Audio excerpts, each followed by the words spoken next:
قصہ غریب لکڑہارا اور وفادار گدھا۔ بہت پرانے زمانے کی بات ہے۔ ایک چھوٹے سے گاؤں میں ایک غریب لکڑہارا رہتا تھا جس کا نام کریم تھا۔ وہ دن بھر جنگل میں جا کر لکڑیاں کاٹتا اور بازار میں بیچ کر بمشکل اپنے گھر کا خرچہ چلاتا۔ اس کے پاس ایک کمزور سا مگر نہایت وفادار گدھا تھا جس کا نام اس نے پیار سے بادشاہ رکھا تھا۔ وہ گدھا روز اس کے ساتھ جنگل جاتا اور بھاری لکڑیاں اٹھا کر لاتا۔ کریم بہت محنتی تھا مگر قسمت اس کا ساتھ نہیں دیتی تھی۔ کبھی بارش آ جاتی، کبھی لکڑیاں کم ملتی اور کبھی بازار میں کوئی خریدار نہ ملتا۔ ایک دن گدھا بہت تھک گیا۔ وہ چلتے چلتے رک گیا اور زمین پر بیٹھ گیا۔ کریم نے پیار سے اس کے سر پر ہاتھ پھیرا۔ بس تھوڑا سا اور میرے دوست، ہم دونوں کو زندہ رہنے کے لیے محنت کرنی ہے۔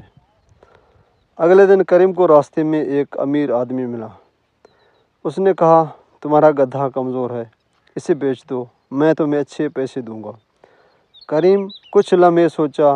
وہ بہت غریب تھا اور پیسوں کی سخت ضرورت تھی، لیکن پھر اس نے اپنے گدھے کی طرف دیکھا جو برسوں سے اس کا ساتھ دے رہا تھا۔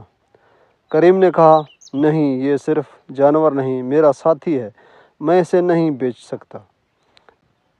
ایک دن جب وہ جنگل میں تھا، اچانک بارش شروع ہو گئی، زمین پھسلنے لگی اور کریم ایک گڈھے میں گر گیا۔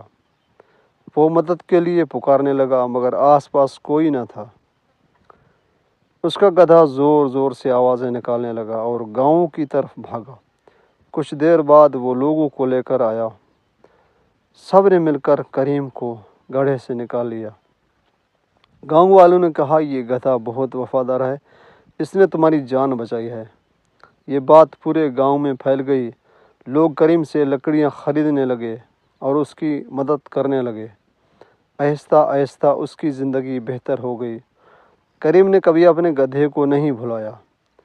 وہ اس کا خاص خیال رکھتا اور کہتا، یہی میرا اصل خزانہ ہے۔ سبق: وفاداری کا صلہ ہمیشہ ملتا ہے۔ لالچ سے بچنا چاہیے۔ محنت اور صبر کامیابی کی کنجی ہے۔